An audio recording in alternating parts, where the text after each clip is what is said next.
پاکستان کی سیاست میں ایک ایسا نام جس نے بزنس سے لے کر فلاحی کاموں اور پھر سیاست کے میدان میں اپنی پہچان بنائی۔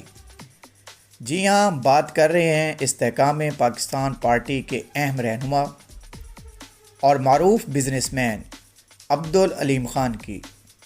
آج کی ویڈیو میں جانیے ان کی زندگی کے دلچسپ پہلو، کامیابیاں، فلاحی کام اور سیاسی سفر کی مکمل داستان۔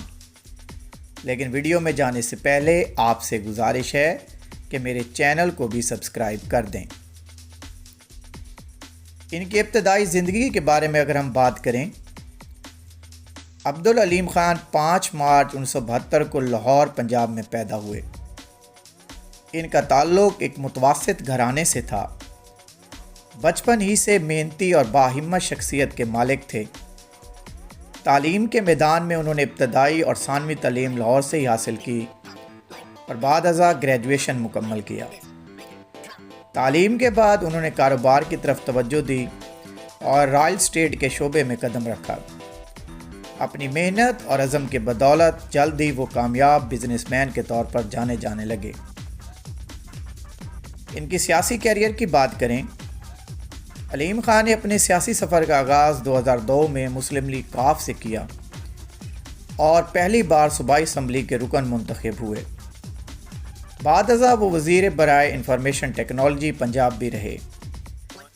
2012 میں وہ پاکستان تحریک انصاف میں شامل ہو گئے اور لاہور میں پارٹی کو منظم کرنے میں اہم کردار ادا کیا۔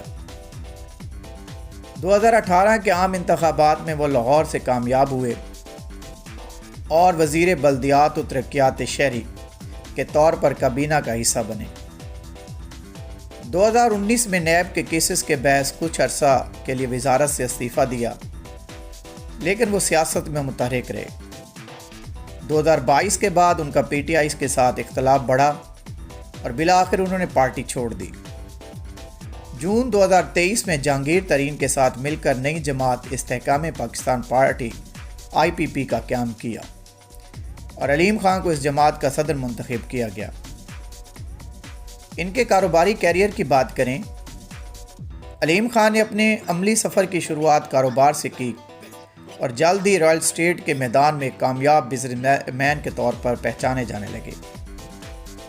انہوں نے رائل اسٹیٹ، کنسٹرکشن اور میڈیا کے شعبوں میں سرمایہ کاری کی اور اپنے کاروباری منصوبوں کو کامیابی سے آگے بڑھایا۔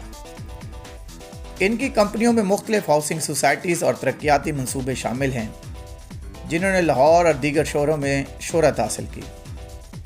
انہوں نے سما ٹی وی اور مختلف فلاحی اداروں میں بھی سرمایہ کاری کی۔ علیم خان نے دن نیوز چینل بھی لانچ کیا، جو پاکستان کے نمایاں میڈیا اداروں میں شمار ہوتا ہے۔ بزنس کے ساتھ ساتھ علیم خان نے فاؤنڈیشن کے ذریعے فلاحی سرگرمیوں میں بھی حصہ لیا، جو صحت، تعلیم اور غربت کے خاتمے کے منصوبوں پر کام کرتی ہے۔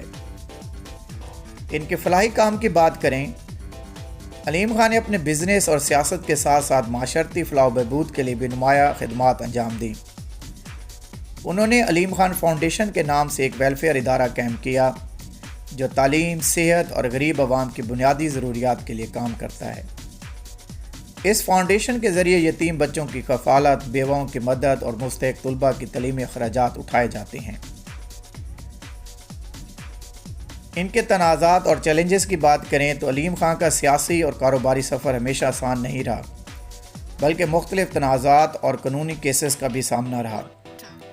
انہوں نے کئی بار نیب کی طرف سے آمدن سے زائد اثاثہ جات اور آف شور کمپنیوں کے کیسز میں طلب کیا گیا۔ 2019 میں وہ نیب کے حراست میں بھی رہے، جس کے باعث انہوں نے وزارت بلدیات سے استعفیٰ دے دیا۔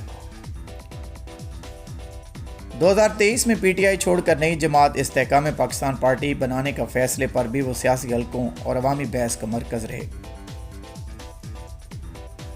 ان کی ذاتی زندگی کی بات کریں تو علیم خان ایک سادہ مگر پرعزم شخصیت کے مالک ہیں، جو اپنے بزنس، سیاست اور فلاحی سرگرمیوں کے ساتھ ساتھ خاندانی زندگی کو بھی بڑی اہمیت دیتے ہیں۔ ان کی شادی ہو چکی ہے اور وہ اپنے اہل خانہ کے ساتھ لاہور میں مقیم ہیں۔ وہ مذہبی رجحان رکھتے ہیں اور اکثر اپنے بیانات میں ملک و قوم کی خدمت کو اپنی ترجیحات میں شامل کرتے ہیں۔ علیم خان کی شخصیت کو قریب سے جاننے والے نے محنتی، باہمت اور عملی انسان قرار دیتے ہیں جو ہمیشہ نئے چیلنجز کو قبول کرنے کے لیے تیار رہتے ہیں۔ اگر آپ کو ہماری آج کی ویڈیو پسند آئی ہے تو ہمارے چینل کو بھی سبسکرائب کر دیں۔